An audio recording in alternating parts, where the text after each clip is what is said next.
nagsulat ng awitin para sa'yo.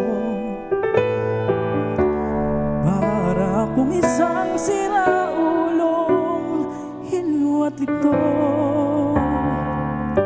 sa aking pangmina ng piano, bigla do'y pilit nilaro. Baka sakaling merong tono, bigla na lang umusbong. Tungkol saan naman kayang awitin para sa'yo? Di biro ang gawing sukat, ang titik sa tono. Sampu man aking diksyonaryo, kung ang tugma'y di wasto. Basta't isipin di magbabago, damdamin ko sa iyo.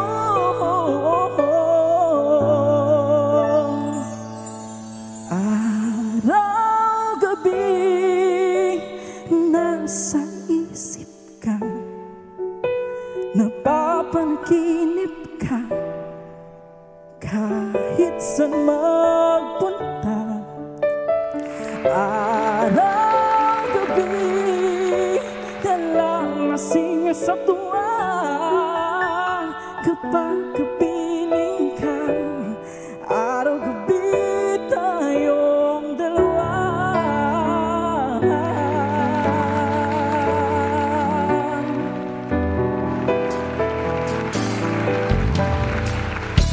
Biruin mong nasabi ko ang nais kong iparating.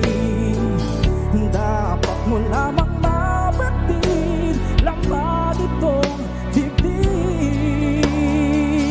Tila 10 awitin ang natapos kong likhain.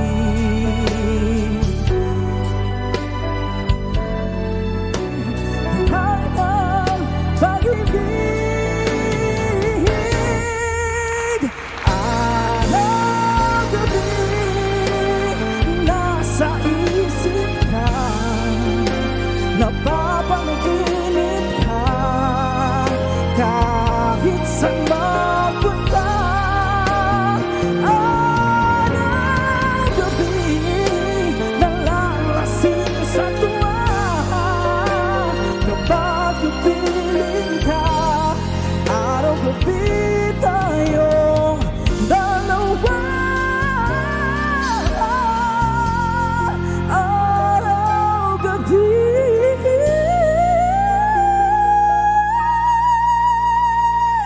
tayong dalawa.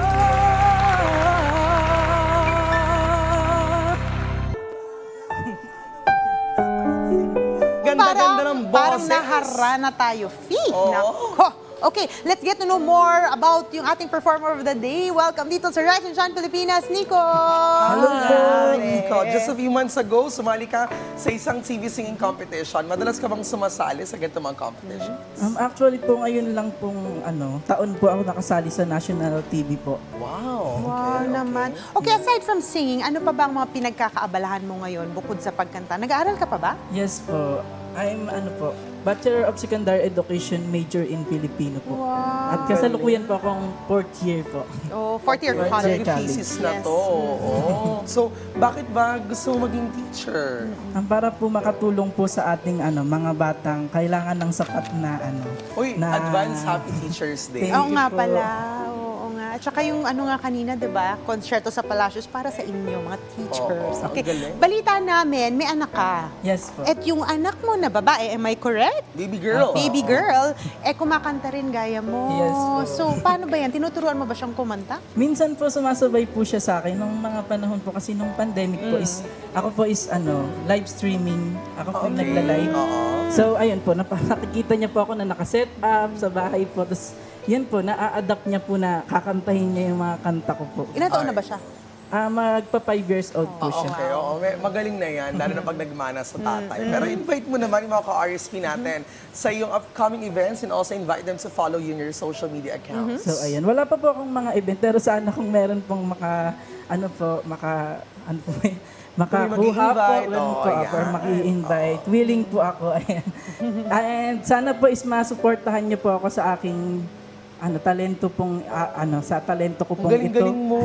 At sana po is ma-follow niyo po ang aking Facebook page, Nico Berdin Harjolen, at ang mga ibang social media ko po is Nico Harjolen lang din po. Ay. Nako, grabe. Excited na kami sa pagkanta mo ulit mamaya. No? Yes, Well, maraming po. salamat sa pakikipagkwentuhan sa amin. Mamaya aabangan namin ang iyong susunod na kanta. Maraming Thank you so salamat, much po. Nico.